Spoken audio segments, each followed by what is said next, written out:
get into that a bit later today. Xavier, my co-host and the brains of the show, as always. How's it going, mate? I'm good, man. How you doing? Yeah, I'm good. A little bit better after the Texans game. Especially after the big loss and Derrick Henry just making us look silly. And then we got Vegas tomorrow, which I'm looking forward to. I think we can beat them. Before we get into the show, because it's going to be another thrilling one, a quick shout out to the sponsor, Northern Summit Clothing. Again, great friend of mine. Check out his clothing. This is not a paid ad. He didn't give me anything to do this. I just like the guy's stuff. And also, if you want to check out a podcast, if that's more your thing, it's a bit shorter. It's called Russian Fumble. I do it with Gary, who's a Green Bay fan. We talk about all players. No one's safe, not even Colts players. We attack our own. You got to hold yourself on the pedestal if you're going to criticize others. Our last show was on Kirk Cousins. Feel free to check it out. But for now, let's get back into the Colts and the Colts Saturday show. Xavier, what do you want to start with today? Well, first we'll talk about that Houston game. Talk about difference in the first and the second half. Obviously, the first half we were just marching down the field, play after play. We were looking really good. Second half rolls around, they make good adjustments, and we weren't looking as good. A lot of people were blaming it on Frank Reich's play calling, which I admit was a tad bit shaky, but nothing horrible. It was more of execution, stuff like that. Again, we're seeing that Rivers, whenever he is honed in on, when they make him, be that guy to make plays, sometimes he's going to come up short. He's 39 years old. That's going to happen. Philip Rivers didn't come in here to be the gunslinger he was 5 years ago. That's just being realistic about it. That's really all I can say about that. Another thing, Jonathan Taylor looked fantastic. He to me is going to be this number one back going down this stretch. I saw a pretty interesting statistic actually. He broke 9 tackles in the last 2 games. He had only broken 8 in the 10 games before that. So I think he's seen the field a lot better. I think he's starting to progress. His ball carrier vision is starting to look a lot better to me. And I'm pretty excited for the next, 4 games we got to see how he really how he keeps playing. Yeah. I just want a quick shout out, LaRaven Clark. He's not the best player in the Colts fans' eyes, but he has picked up a pretty serious injury. All the best to him. You don't wish that upon anyone. It's just not nice to see. But the Colts coming out quite luckily with a win against the Texans, going down to the last play of the game, you could say. Again, this is, you tell me all the time, this is how important defensive linemen are and offensive linemen are. It looked like Texans were going to score, and it was going to be another one of them days where it was almost reminiscent of last season. A lot of close games right down to the whistle, and we ended up blowing it. We didn't. Was it Houston with the recovery? Wait.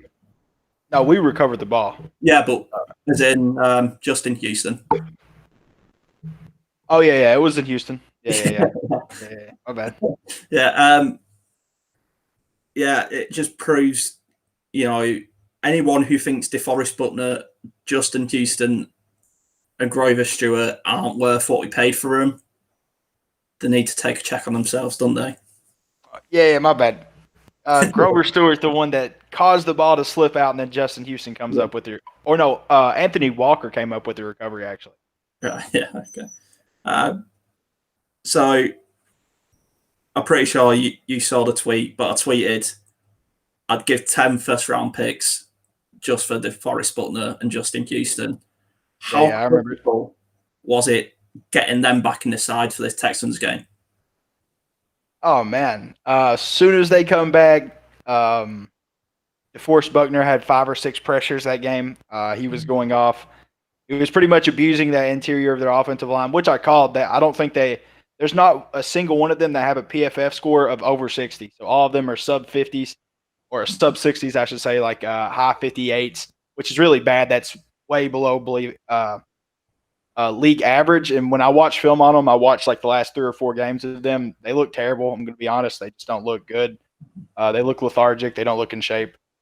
And the pressure percentage on Deshaun Watson reflects it. He's one of the most pressured quarterbacks in the league. But as soon as DeForest Buckner comes back, he makes an immediate impact. Justin Houston, big safety, that was huge. We really needed that. Even though that game almost came down to us losing, that safety was massive. We really needed that. The interception from Kenny Moore, they were driving. It was the end of the third, like a minute left. And Kenny Moore comes up with some magic. I don't know how he did that. I mean, it was great, dude. That kind of falls into that same category as the Ravens. Yeah. That catch. I mean, that game it worked against us. This game it did work for us. So, love-hate relationship with that rule. I kind of don't like it still, but we'll take whatever we can get. Yeah, it is swings and roundabouts. Like you say, it was very similar to the Ravens one. In a sense, it could have been a pick. It could have been a incomplete pass. But looking at it, I was watching that. And it's what Colt fans have been screaming out for more than anything. I say it a lot. Vegas has a lot to do with it. I reckon they still do. I reckon not just NFL, but all sports, it's where the money goes is what they decide. We just wanted consistency for the referees and the umpires and the line judges. And we finally got it with that call. Because I think if that call had been overturned and was a completion or incomplete pass, I think Indianapolis would have rioted. Especially, for sure. Yeah, I'd have been pissed, man. Yeah. But no, we showed up for the Texans game. That was all good. The Titans game, on the other hand, we got whooped. And whooped bad. Like, I knew going into that game it was going to be tough. It was going to be hard, and I was maybe thinking a close win or a close loss either way. But, man, was that embarrassing. Yeah, that was rough. I'll say that's a pretty rough game, man. That was just I didn't expect that to happen. We were missing Autry, we were missing Buckner. Definitely our 2 best defensive linemen, especially getting after the rush. And of course our best edge player, stopping the run at least. Justin Houston's our best pass rushing edge, but he's not better than Autry at stopping the run, in my opinion. And missing Bobby Okereke as well. And when you run a Tampa 2, your middle linebacker plays a really pivotal role in pass coverage. So missing him, that's a big issue. And then, of course, in a Tampa 2, if you cannot disrupt the pocket, you cannot disrupt their front with your defensive front, you can't run a Tampa 2. It just don't work. In that game, we saw that happen. We saw all them things come to fruition. I thought Eberflus would scheme up something better. He kind of didn't. Again, that kind of goes to the testament of, is Eberflus the guy? I mean, there's a lot of defensive coordinators that can do a lot with what we got right now. I'm going to be honest. What Bill Belichick could do with our defensive roster would be scary. That's all I got to say about it. It would be scary. Imagine we get Belichick in as a defensive coordinator. My God, man.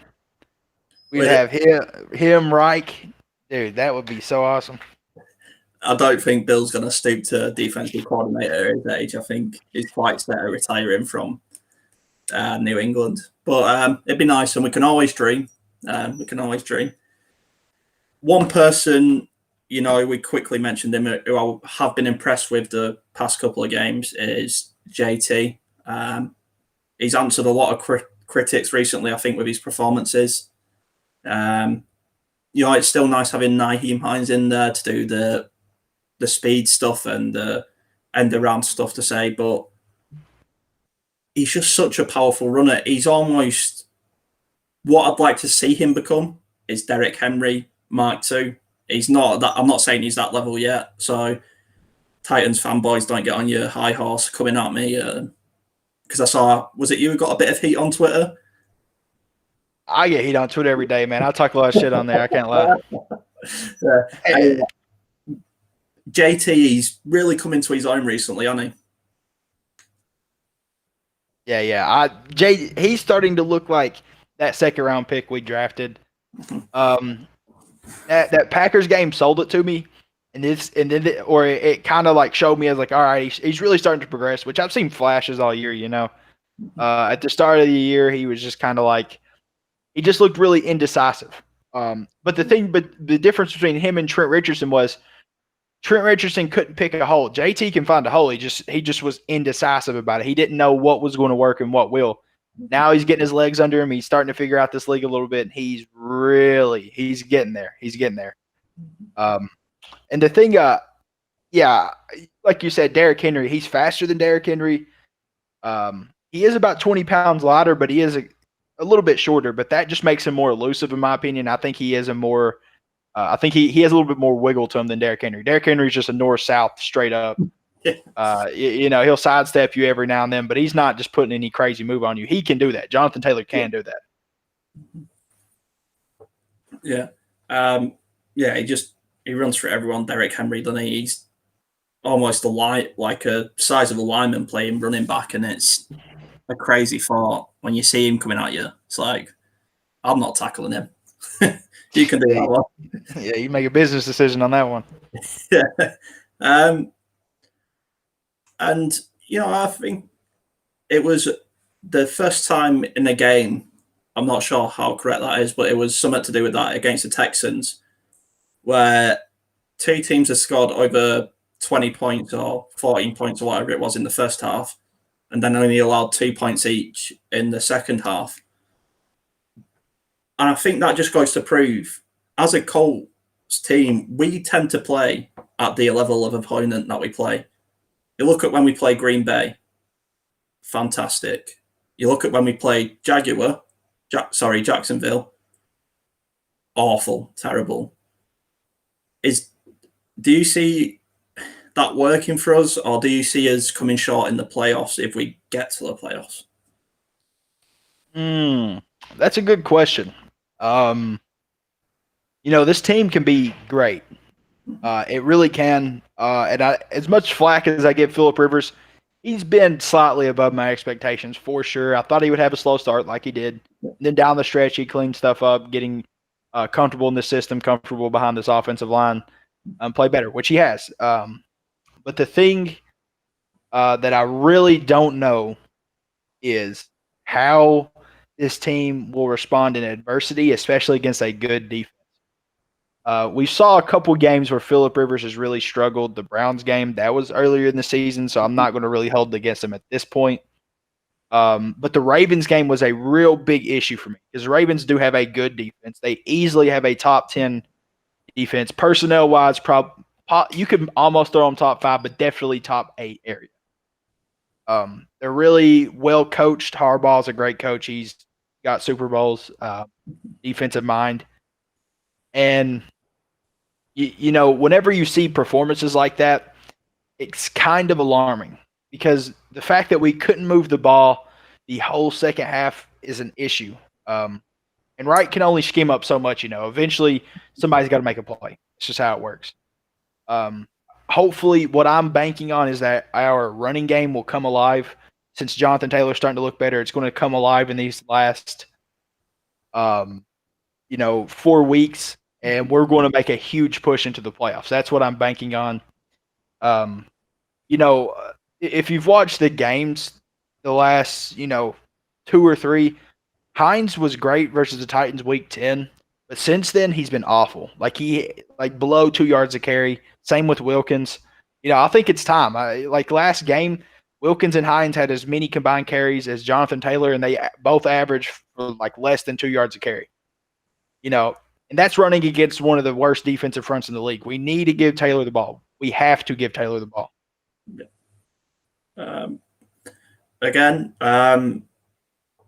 Talking about our personnel and our players and the culture that we build, pun intended there.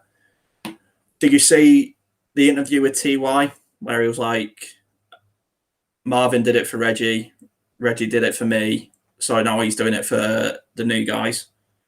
I think that speaks thousands of words of what a leader he is. He could have when Philip Rivers wasn't targeting him, he could have easily pulled a Antonio Brown type stunt, fallen out of the locker room, demanded a trade to a different team.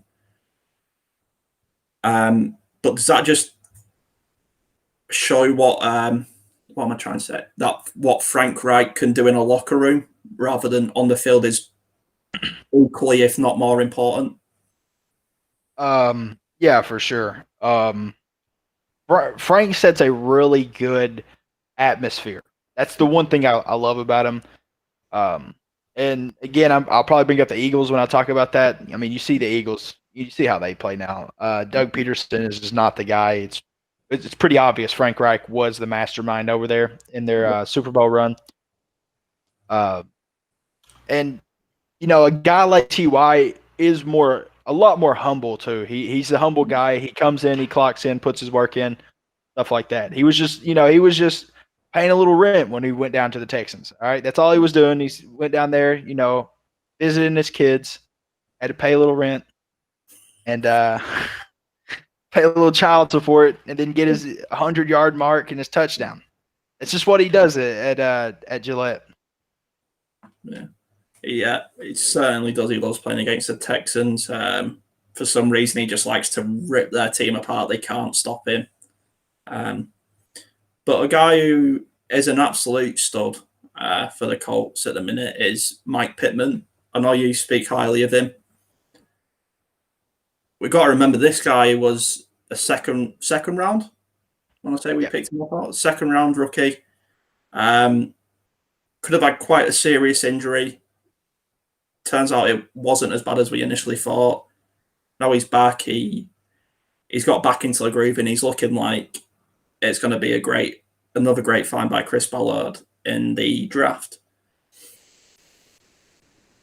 So going into just a bit of the offseason, just as a little flirter to say, did Michael Harris, if I've got his name right, who's the wide receiver number 12, Zach Pascal, Ty is going to have to take a team-friendly deal. I hope he does. I hope he stays. Pittman, I'm sure I'm missing someone else. Oh, Paris Campbell, who, again, unfortunately, being injured, it took away a lot of Frank Reich's play calling and a lot of what Frank Reich wanted to do away from him. What do you see our status of wide receiver core going into the next offseason? I think it's going to be really good, especially if we get Ty back. I would be really happy. I know a lot of people don't like his play, but it's not like the dude's washed. If you watch film, anyone that's done a film analysis on him will tell you that too. He's not washed. He's still a good route runner. It's just Philip Rivers. I harp on him a lot, but it's because he has to be harped on. Like a lot of people that are Colts fans, I don't know why they fucking love Philip Rivers so much, but they just refuse to adhere to the fact that Matthew Stafford would be better in our system. A lot of people hate Carson Wentz. Yeah, I kind of do right now. I hate his play right now. But Carson Wentz for 3 years straight was an elite quarterback. And then Doug Peterson takes over and he's fucking just doing awful. He's failing him completely and he starts playing bad. So, I would take a Carson Wentz if we could get him for a third or something. I'd be cool with it. We got the cap space. We can re-sign all the players we need. And if he plays bad that last year, hey, we kick him to the side. We don't re-sign him. And then we got all our cap space back. We re-sign who we want. And we get a quarterback. That's just really how I say it. I would really be a depressed Colts fan if we re-sign Philip Rivers to another year. He limits Frank Reich in pretty much every way. We can't run boots. We can't run play action. That's what he loves. He loves getting people out, moving them around. We can't do that with Philip. So let's go on to quarterbacks.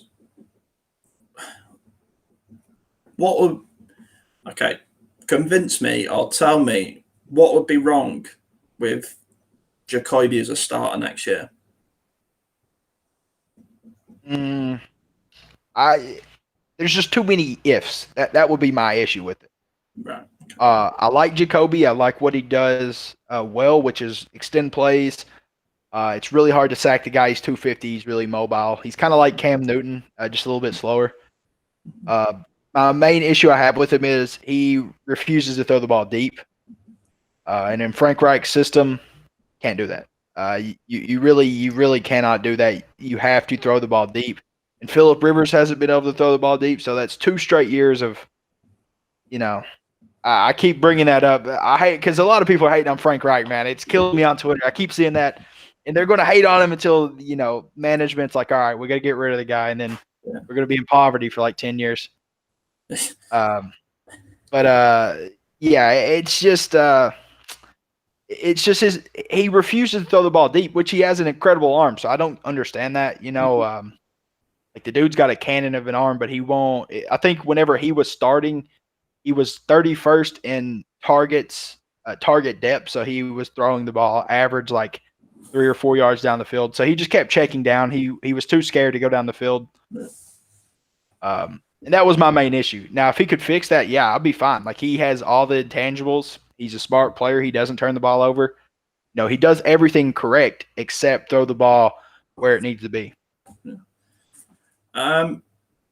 So Frank Wright, the group chat, the UK Colts fans group chat that we have, was talking. We call it the Philip Rivers because one of the guys in there would just absolutely hate on Philip Rivers. It could probably win us a Super Bowl and he'd probably still hate on Philip Rivers.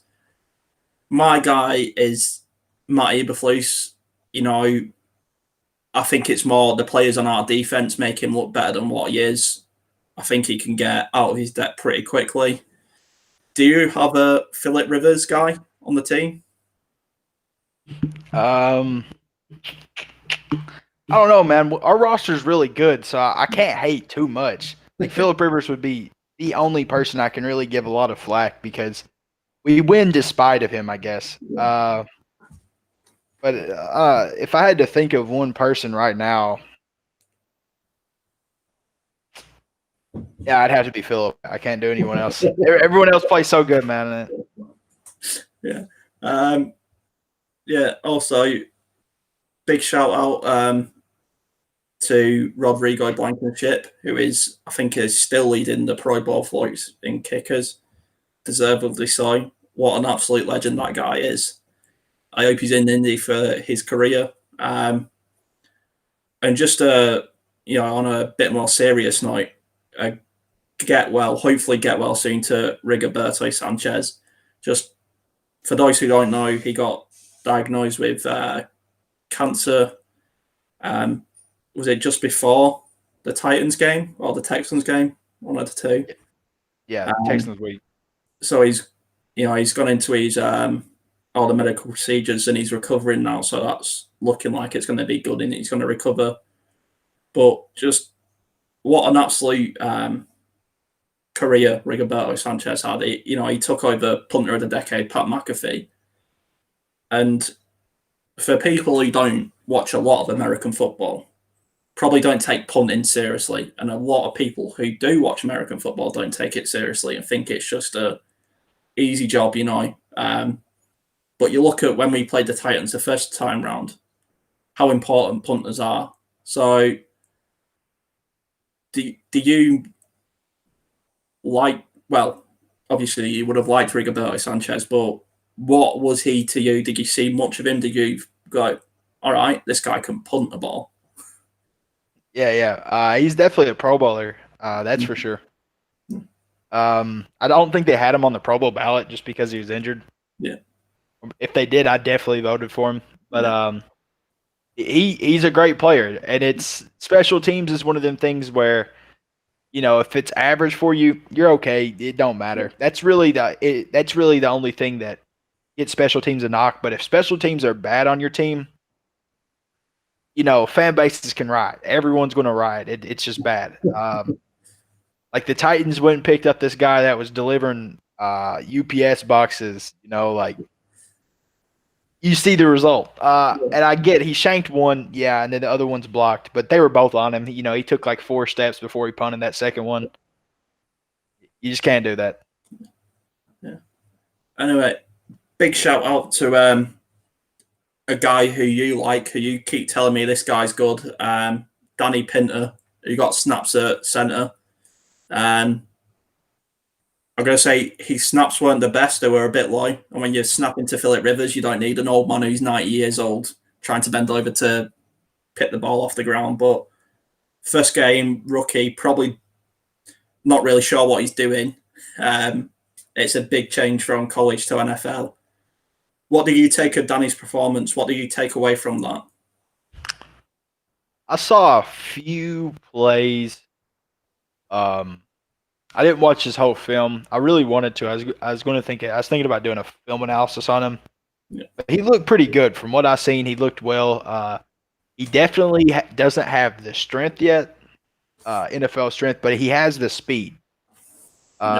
He's quick. He can move, and he gets from first level to second level pretty well. He did a pretty good job of that versus the Texans, so I was pretty happy with that. That was good to see because like I said, I was high on Danny Pinter. I think he can play tackle, so I don't know why we don't, throw him at tackle a little bit. Understand it's our blind side, but it's Chaz Green now. It's Chaz Green or bust at this point. Hopefully, or no, it's Costanzo or bust because Chaz Green's going to be over there. And Chaz Green's not horrible because he definitely has NFL strength. That's the thing. He just don't have technique. Like his technique's super sloppy. Yeah. It crosses over a lot. That's his biggest issue for me.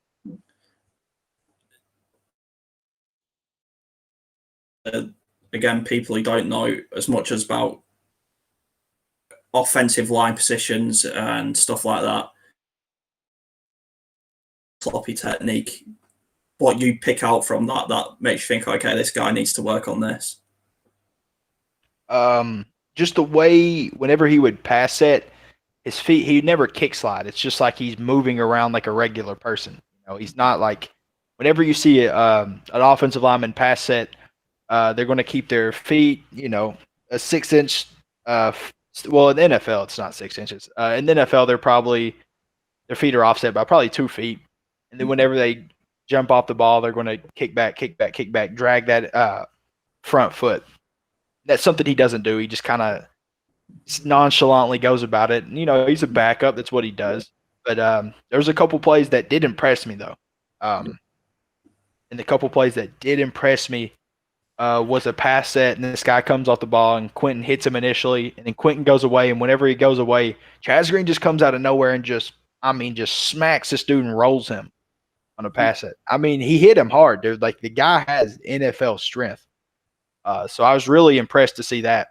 But just his form, whenever he went against J.J. Watt a couple times, is a different story. It was a really different story. He really took advantage of his poor hand placement allowed J.J. Watt to get on his inside, beat him that one time and sack Rivers.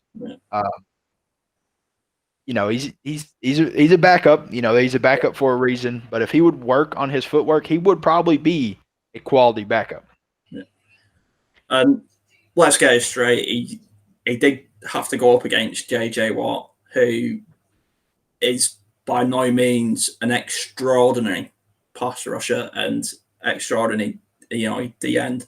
And just, I wouldn't like to go up against J.J. Watt if he was 90 years old and had a walking stick. So, my big thing, I hope Chaz Green takes away from the Texan game. I hope he learns.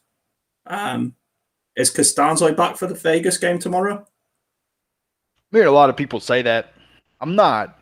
I wouldn't bank on it. That's all I got to say. Like, I made a matchups video, and I didn't put him in there. I said Chaz Green versus Clyde Farrell, whatever, their defensive end. He's probably their best pass rusher, or definitely their best defensive lineman. A lot of people like to throw Max Crosby around. I think that guy's like hugely overrated in my opinion. I do not like him at all.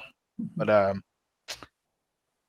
I was watching some of their film, and I don't think that Clyde Farrell is going to give us too big of an issue if we do have Chaz Green out there.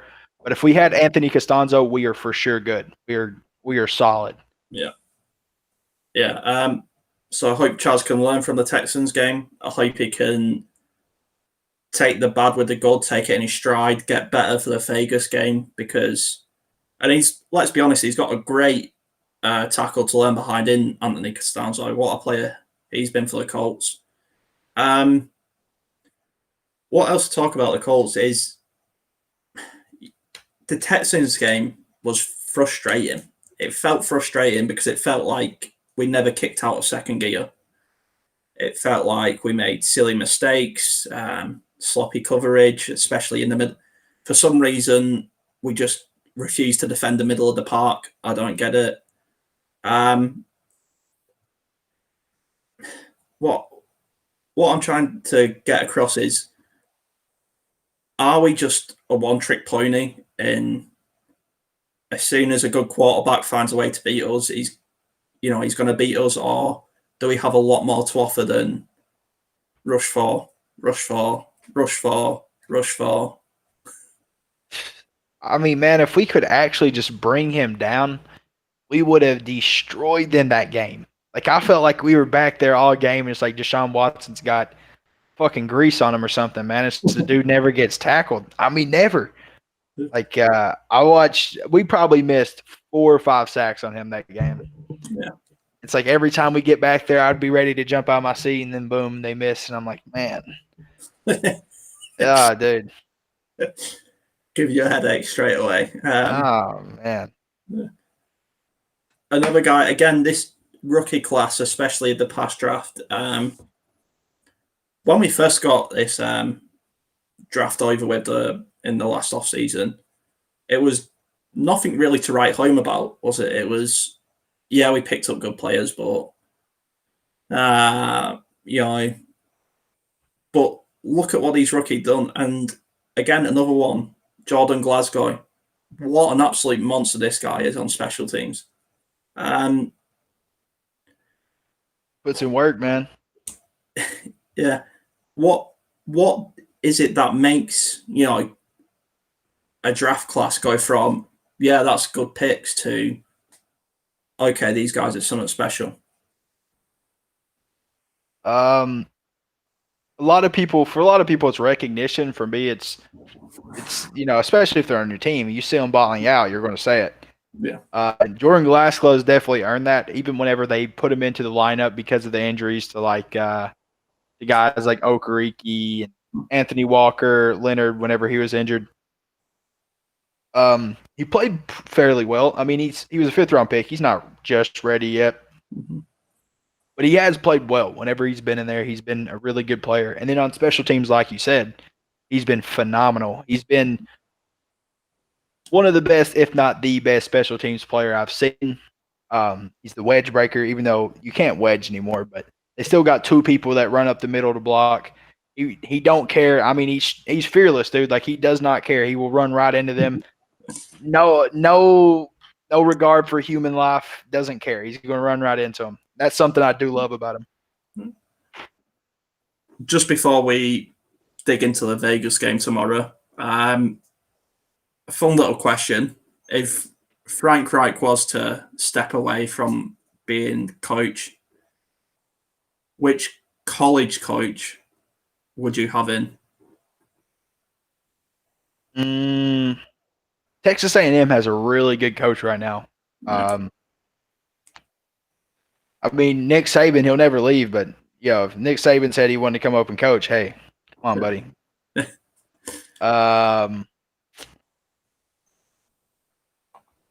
Clemson's got a pretty good coaching staff. I don't think they're like anything incredible, mostly because their team is just insane every year, or has been. Yeah. Who else? That's about it. I mean, if I'm going to be realistic, that's about it. So I can just check in something. Right. Yeah, I'll tell you how to get in. And do you watch much college football? Yeah, I watch it every Sunday. Watch, a few games, whichever games are prime time, and then I watch UK play as well. Yeah. So Indiana are on a pretty good run. I would love to have Coach Tom Allen in, man. What a guy. Since I've seen it, because I don't really have a team in college football, but if anything, I would have said I'm a Ohio State fan. That's just from Malik Hooker. He was sort of the first player that followed from college football to the draft to the Colts. But I listened to Tom Allen speaking to the team, and I just think, God, I'd run through 10 brick walls for that guy if he was my coach. Oh yeah, dude. He's a motivator, that's for sure. Yeah, and I'd love to have him. So if he ever watches this, he knows he might do one day. You're welcome in Indy, mate. Come on over, buddy. Yeah, coming over. Yeah, so Vegas tomorrow, big game. Especially with when the Titans lost against. Got absolutely stomped on by Cleveland, wasn't it? Can't remember the score. Yeah. They ended up kind of coming back, but that was when Cleveland was just literally sitting in like a cover 6, cover 4 the entire second half, and was like, yeah, you can have 8-9 yards as much as you want, but we're already up 41-8. You're not coming back. Yeah. So especially with Baker doing us a massive favor there and beating the Titans, we really need to win this game. Are you confident in this game, or are you Derek Carr and his mascara on his eye? Are they scaring you? I'm not really scared of Derek Carr because if it's just on his shoulders, he's not going to win. He's not that guy. He's not Aaron Rodgers. He's not Mahomes. He's not.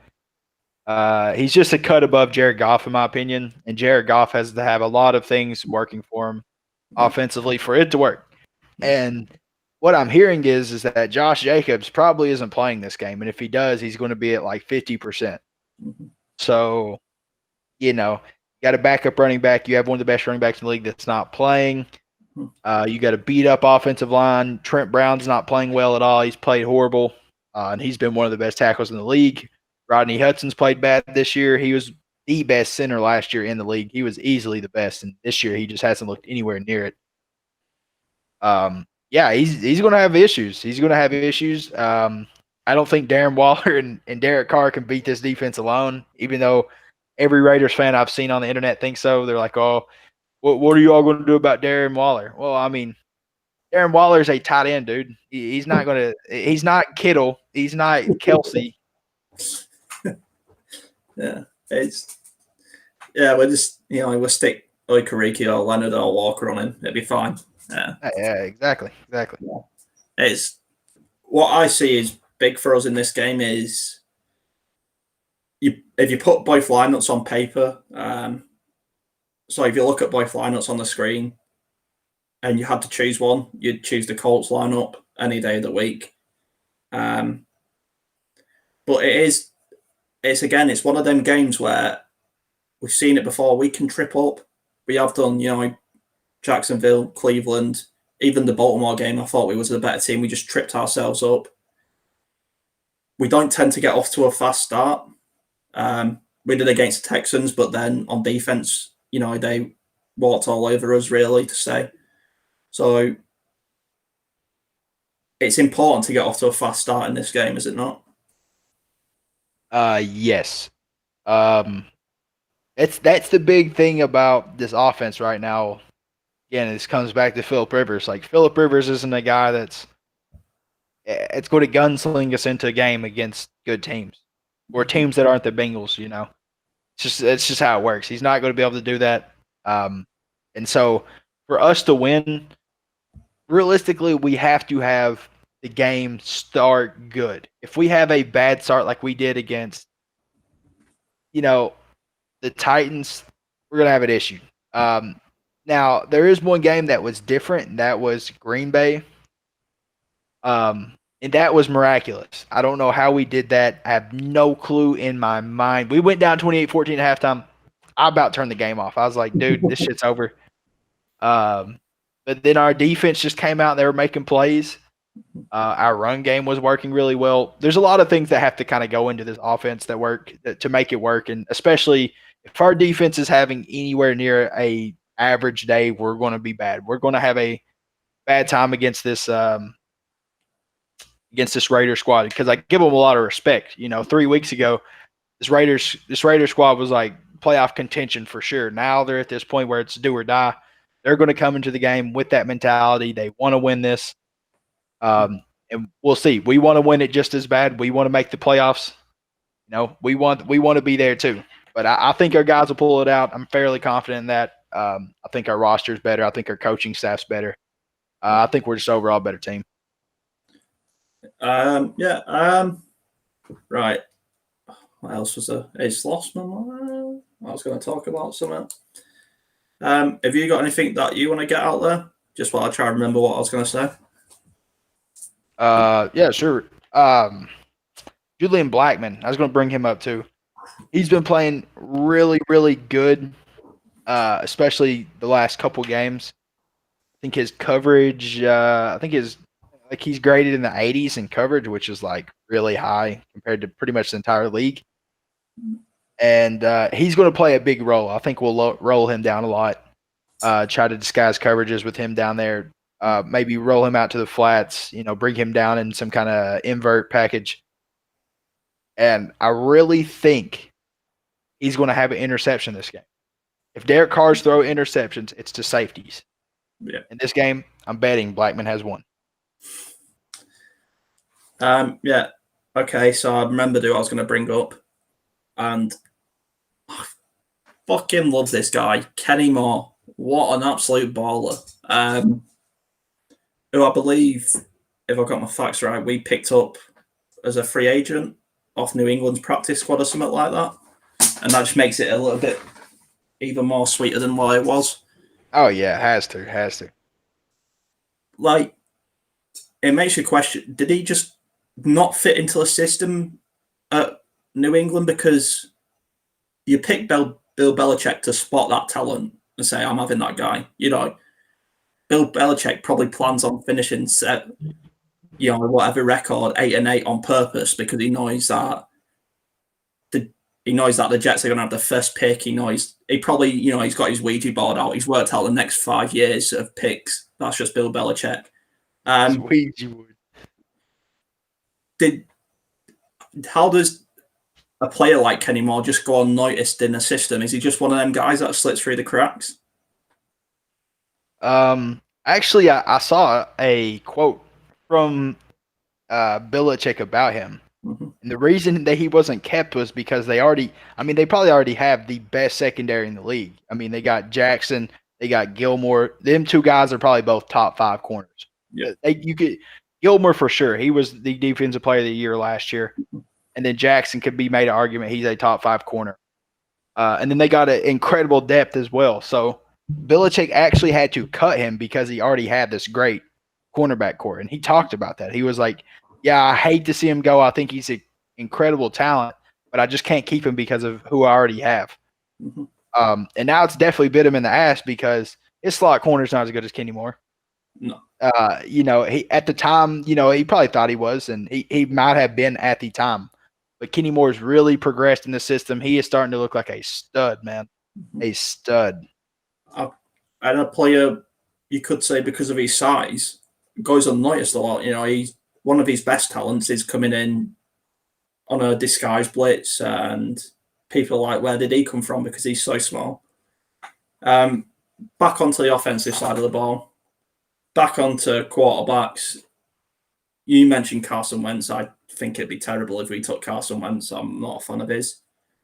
But who I would say and who I would take is Sam Darnold. I'd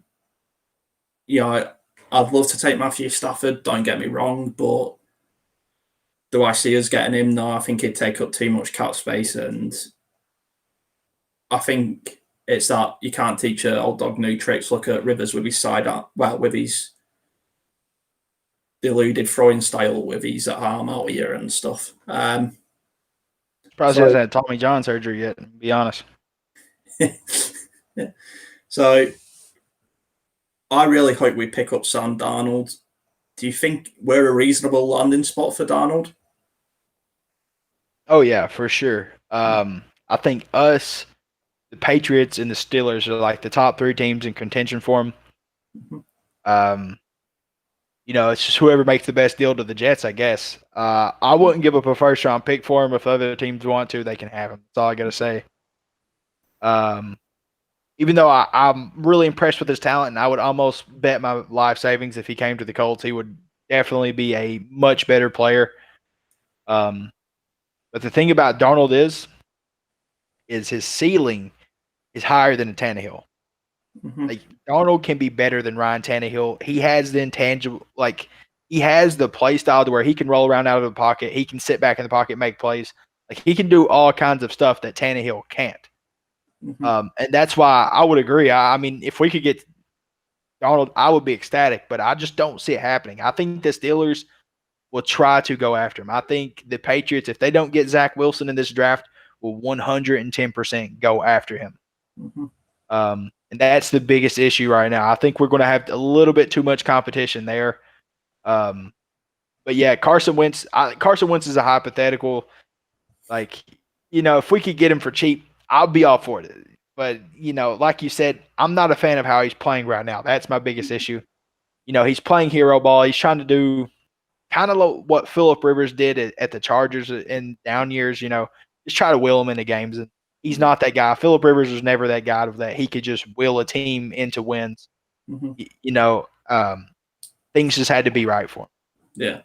I think what it is with where I split the line between Rivers and Wentz, if you're looking at it like that, I looked at when we got Phillip Rivers, I thought, okay, he can come to Indy. Our O-line can protect him. It's one of the best, if not the best. I was a bit shot on the wide receivers at the time because they didn't have a great season last season. Was a bit short there, but they've absolutely proved me wrong. And then I looked at our tight ends, and I was a bit gutted. Don't get me wrong, when we got rid of Ebron. But you look what we've got in his place. It's like the Hydra thing. We cut off one head in Ebron, and we got Mo Alley-Cox and Trey Burton to go along with Jack Doyle. We got 3 different tight ends that do 3 different things. And I thought, okay, Phillip Rivers coming to us can do a lot with that team. And I look at Carson Wentz and I go, if he came here, would he do anything? I think we'd just be bang average. I think we'd be an 8-8 type team. And that's why I wouldn't take him. But who knows, he loves Frank Reich. Frank Reich loves him. And look at what Frank Reich can do with quarterbacks that he loves. He's got a old man Rivers with 25 kids in a different state playing great football again. Yeah. So coming to wrapping this show up now because we've been talking for a solid 50 minutes. You're going with we're going to beat Vegas. I'm going to say, even though we've jinxed it now, we're going to beat Vegas. But I would like, so not in the league, just as a Colts, the Colts player, defensive player of the year, offensive player of the year, and just all-around MVP. Defensive player of the year, I'm giving that to Aaron Donald any day of the week, including Sunday.